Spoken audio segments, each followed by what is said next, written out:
Saya pernah ngomong di channel saya bahwa apa yang dilakukan Prabowo itu ada dua kalimat yang bisa dipilih gitu ya. Yang satu itu adalah the art of war atau the art of survival. Itu time will reveal. Jadi apa yang dilakukan Prabowo sekarang ini itu adalah ini kalimat saya ya, bukan kalimat Prabowo Gerindra, ya? Bukan kalimat Prabowo, ini kalimat saya. Itu adalah the art of war atau the art of survival, antara dua itu.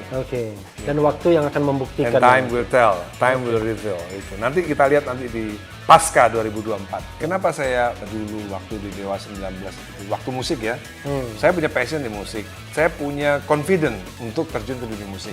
Karena waktu itu ada yang namanya Ari Lasso, ada yang namanya Andra, gitaris saya, Erwin ya.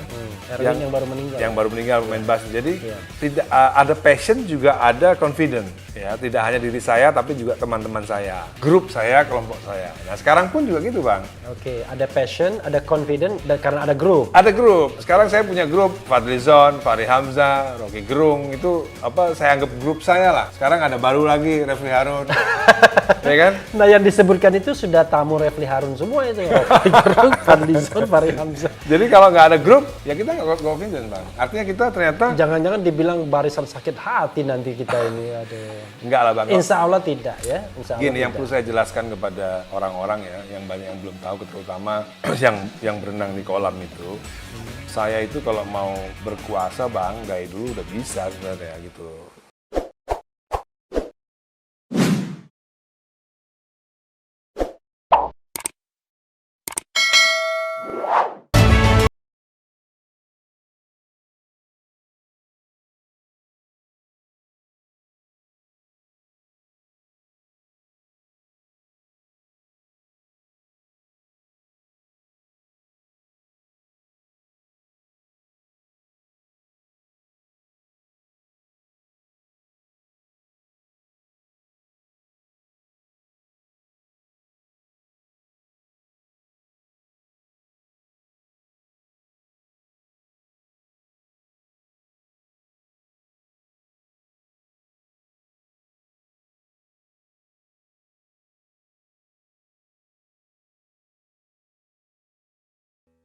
Bung Dhani mengomentari fenomena Prabowo yang masuk kabinet Jokowi jadi Menhan, lalu kemudian prospek 2024 bagaimana?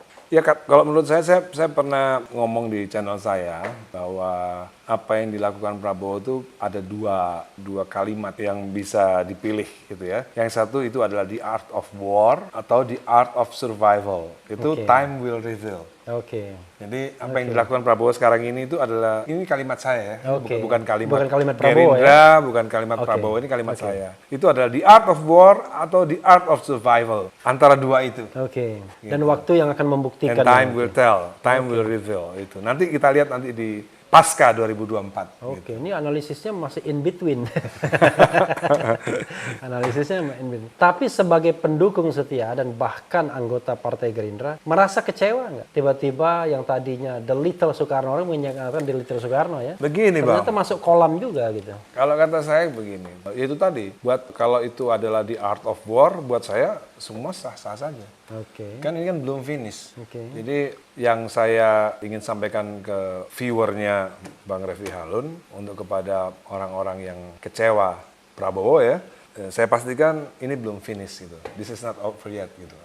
Dan sangat mungkin tiba-tiba di tengah jalan berubah.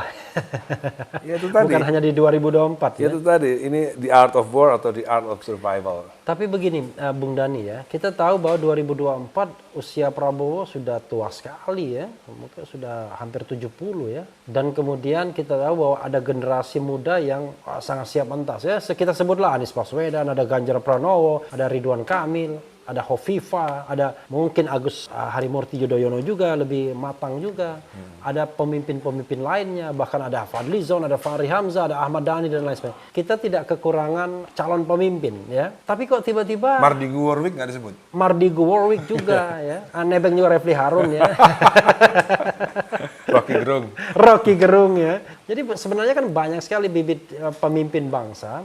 Kenapa kemudian kita masih berpikir mengenai Pak Prabowo yang, maaf kata nih ya, karena kan Ketua Umum Partai Gerindra, sudah 3 kali kalah dalam pemilihan presiden secara langsung. Di dunia ini nggak ada orang yang kalah berkali-kali lalu kemudian nyalon lagi untuk keempat kalinya. Ada kalau kata Fadlizon ada. Siapa gitu namanya? Iya, dia Fadlizon tuh referensi Amerika tahun berapa gitu, tahun iya, tahun 1800-an gitu-gitu. Ada juga Winston Churchill, Bang. Iya. Winston Churchill kan kalau kita belajar sejarah dia kan adalah politisi gagal tuh. Iya, tapi Winston Churchill kan dalam sistem pemerintahan parlementer. Parlementer kan tidak dibatasi masa jabatan. Ya. Lalu kemudian pemilihannya kan pemilihan partai. Jadi otomatis gitu. Tapi yang saya pelajari dari Cipinang, Bang. Di Cipinang kan juga banyak ahli-ahli politik. Iya. Hampir semua presiden yang usia muda itu adalah boneka. Jadi kalau Prabowo itu menjadi presiden di usia tua, menurut saya ideal. Ideal tapi barangkali bergeraknya lamban. Ya nggak apa-apa selama dia punya menteri yang baik-baik ya. Gitu Sementara dia punya menteri yang baik. Yang jelas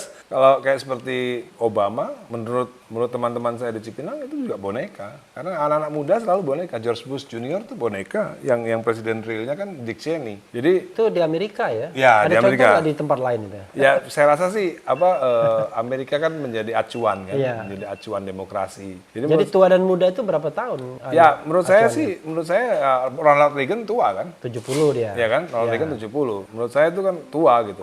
Jadi kalau 50-an masih muda. Nah, masih muda apalagi di bawah 50. Kemungkinan jadi boneka itu. Jadi kadang-kadang kita jangan Bung Karno menjadi presiden kan 44 tahun. 44 tahun ya. Dia bonekanya Amerika kan kita nggak tahu, Bang. Oh enggak. Ya kan? Bonekanya tapi kita nggak tahu juga ya kan? Kan kita juga nggak tahu sebenarnya kita benar-benar merdeka atau nggak tahun 45 itu sebenarnya. Kalau kita pelajari benar-benar ya merdeka dalam substansi yang sebenarnya atau enggak kan kita nggak tahu. Kata Bung Karno kalau kita berpikir substansi merdeka nggak sampai kiamat tuh nggak pernah merdeka kita. Maksudnya deklarasi kemerdekaan ya. Iya, itu kan perlu kita pelajari lagi. Apakah kita benar-benar merdeka dengan ikut campurnya Amerika ketika itu kan? Kalau nggak ada Amerika kita juga kayaknya nggak merdeka deh, Bang. Ya kan? Tapi yang saya curious itu adalah ya, apa yang dicari seorang Ahmad Dhani di dalam berpolitik ya? Di usia yang tentu tidak lagi muda kan? Sebenarnya passion, Bang. Passion ya. Passion. Sebenarnya kalau passion dari dulu sebenarnya saya sudah punya passion karena Jadi bukan jabatan, bukan posisi. apapun gitu, apapun nggak usah harus menjabat juga kan. Kayak sekarang kan saya juga nggak menjabat apa-apa. Tapi kegiatan saya kan bisa dibilang kegiatan politik gitu kan, apapun itu kan. Yang saya maksud passion itu gini ya saya bangun tidur menghirup nafas yang dipikirin ya politik terus gitu. Bukan musik lagi ya. Ya, Musik hobi. musik sekarang jadi hobi. Ketika lulus SMA, passion saya musik. Makanya Tidak ada yang lain. gara-gara passion yang bersangkutan ini politik, beliau menghubungin saya. Kalau enggak, saya nggak akan pernah kenal dengan Ahmad Dhani. Karena passionnya Refli kan di bidang politik dan hukum. Ya. Begitu Bang, jadi gini, kenapa saya dulu waktu di Dewa 19 itu, waktu musik ya, saya punya passion di musik. Saya punya confident untuk terjun ke dunia musik. Oke. Karena waktu itu ada yang namanya Ari Lasso, ada yang namanya Andra, gitaris saya, Erwin ya. Erwin yang baru meninggal. Yang baru meninggal pemain bass. Jadi Iya. tidak ada passion juga ada confident. Ya, tidak hanya diri saya tapi juga teman-teman saya, grup saya, kelompok saya. Nah, sekarang pun juga gitu, Bang. Oke, ada passion, ada confident, dan karena ada grup. Ada grup. Sekarang saya punya grup Fadlizon, Fahri Hamzah, Rocky Gerung itu saya anggap grup saya lah. Sekarang ada baru lagi Refli Harun. Ya kan? Nah, yang disebutkan itu sudah tamu Refli Harun semua itu. Rocky Gerung, Fadlizon, Fahri Hamzah. Jadi kalau nggak ada grup, ya kita nggak confident, Bang. Artinya kita ternyata Jangan-jangan dibilang barisan sakit hati nanti kita ini. Aduh. enggak lah, Bang. Insya Allah tidak ya. Insya Allah Gini, yang tidak. perlu saya jelaskan kepada orang-orang ya, yang banyak yang belum tahu, terutama yang berenang di kolam itu, saya itu kalau mau berkuasa, Bang, dari dulu udah bisa sebenarnya gitu. Oh iya, kalau pemusik terkenal seperti Ahmad Dhani kan gampang sekali mengintervensi istana. Tahun 2013 saya udah diajak Taipan besar duduk bersama Surya Paloh untuk masuk ke dalam Nasdem. Kalau seandainya saya okein itu ya saya sekarang udah kaya raya, Bang. Minimal saya pengimpor gula. Sekarang belum kaya raya. Kalau datang ke rumahnya ini kaya raya juga. Minimal Ya, tapi minimal wajar udah ya. import gula, minimal udah import solar, gitu. Nah, minimal kalau itu memang nggak bisa kita lawan Ya ya. kan? Nah, Iya.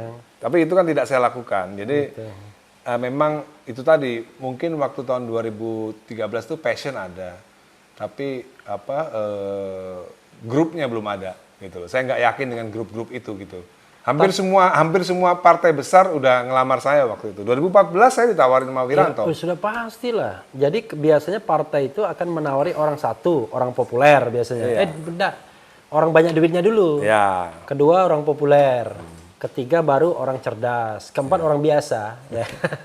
Jadi kalau orang populer dan banyak duitnya dan cerdas pula ya nomor satu dia pasti ya. Ya seperti sejarah kan mencatat, saya kan dekat banget dengan PKB kan. Kalau mau kekuasaan ya saya tinggal nempel Muhaimin aja pasti dapat kekuasaan lah. Iya. Ya kan? Tapi dengan Tahun 2015 saya PBNU. Resmi saya PBNU. Tapi dengan masuk ke politik ini tidak berusaha mempengaruhi teman ya. Misalnya kelompok Dewa gitu untuk ikut juga atau ini Enggak. soal pribadi Ahmad Dhani aja ya? Ya saya mempengaruhi soal pendidikan politik aja bang. Jadi kadang-kadang kayak saya sama abang ini sebenarnya kita lebih concern kepada pendidikan politik, bukan pendidikan untuk memilih partai-partai tertentu ya. Kita lebih ke pendidikan politik aja. Bagaimana? Jadi Gerindra nggak direkomendasikan ini?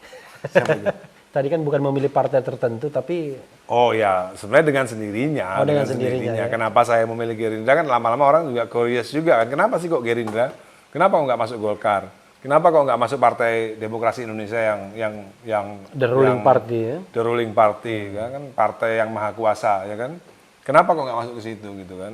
Ya itu kan menjadi sebuah pertanyaan pasti bagi orang-orang yang berpikir sebenarnya. Kenapa saya nggak ke situ?